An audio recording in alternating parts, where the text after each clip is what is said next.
hunt is on. Hello everyone and welcome to Action RPG. I'm your host Aaron, and for today's video we're headed to the world of Last Epoch. As of right now we are live for Subathon Day 5.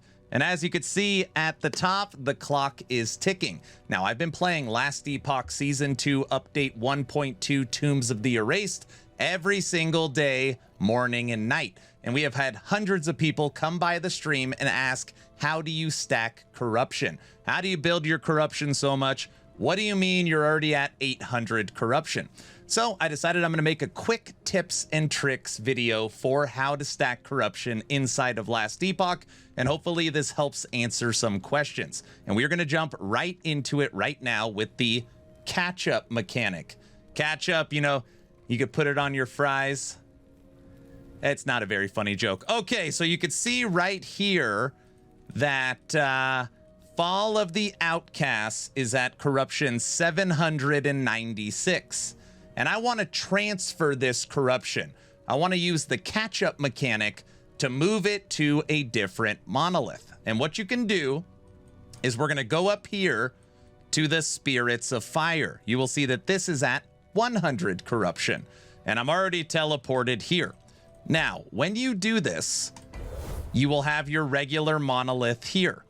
And if you complete one run, so let's say this run right here, I run this run, and I complete it at corruption 100. A Shade of Oribus is going to pop up right here.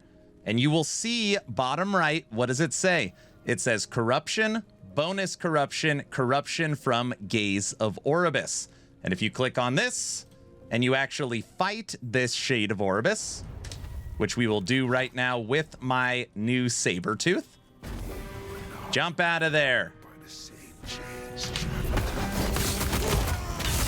I think we could beat him. We're gonna give it our all. Bite him, bite him.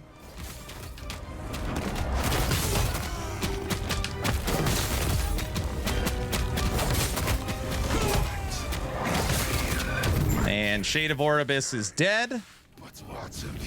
When we teleport out now, and we look at our corruption number, you will see that I have successfully moved my 796 corruption using the catch-up mechanic to Spirits of Fire, which is now 764.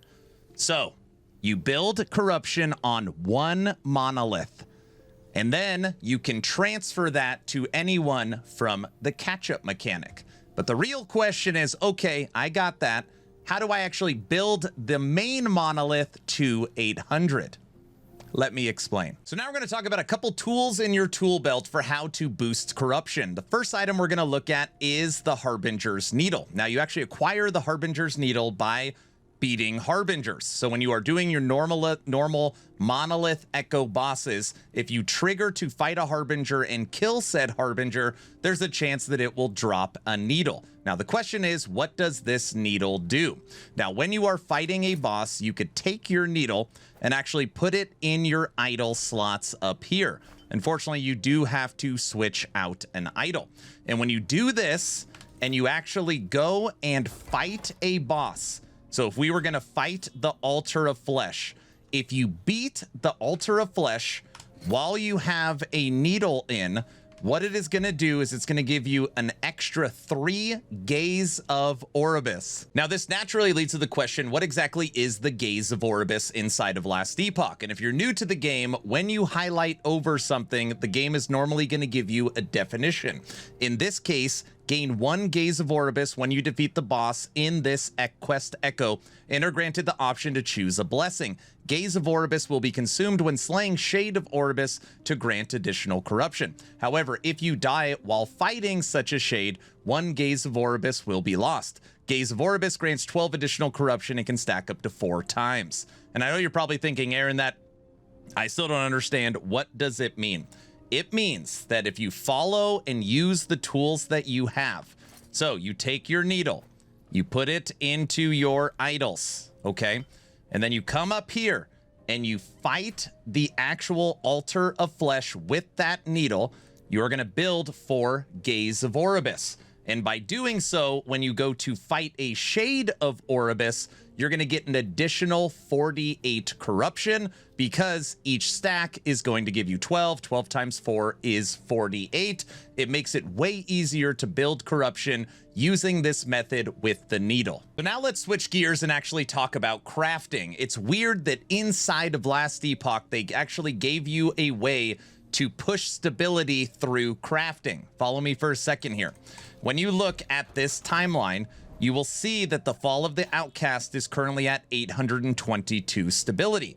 Well, if you don't want to worry about having to go through all of these echoes to build up your stability, EHG Last Epoch has given you a tool for that as well. It is literally one of the only times I ever use this vendor. Yes. I'll come here, I'll shop, and I'll buy a random item. You then hit F to pull up your forge, and you put it here. Now, what you're going to do is you are going to use the Glyph of Envy. And what this is going to do is it's going to build stability on the timeline you are on. So what you do, put in the Glyph of Envy and hit boom. Added 201 stability. Boom. Added 174 stability. So now when you come over here and you look at your stability bar, you could see that it is now up to 1197. So when you put all these different tools together, as long as you have a Harbinger needle, you throw it in. You come over here, use your Glyph of Envy to boost up your stability to then immediately fight the boss.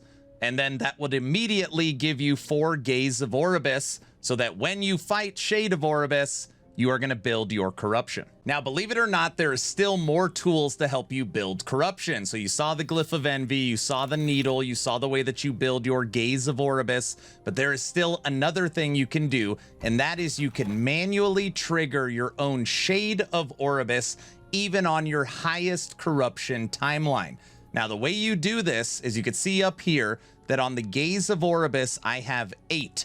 And since I have so many, the second that I complete an echo, it automatically pops up.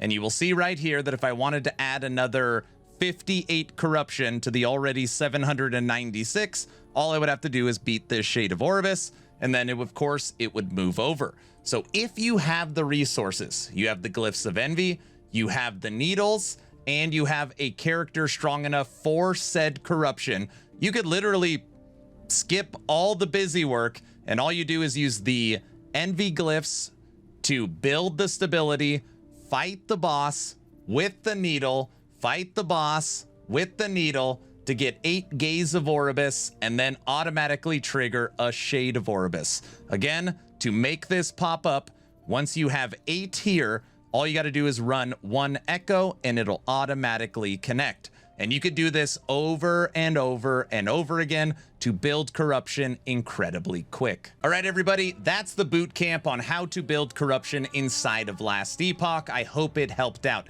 If I missed anything, if there's another tip or trick that you think I should have added, let me know in the comment section below. Please like, share, and subscribe. Of course, only if you think I've earned it. Check out the Discord. We're over 5,100 members. We do a game giveaway every couple weeks. It's where we're going to do our movie night, game night, all the shenanigans for the subathon. Make sure you check out the Discord. And last but not least, don't forget to check out actionrpg.com, my newly launched website. We have creators like The Curse, Frozen Sentinel, Babbling Bike, and myself for Last Epoch. So if you're looking for tips and tricks or a new guide for Season 2, you can check out actionrpg.com on your phone or on your browser. It is a great source of information. I'm done. Hopefully you were entertained or at least learned something. Aaron, out.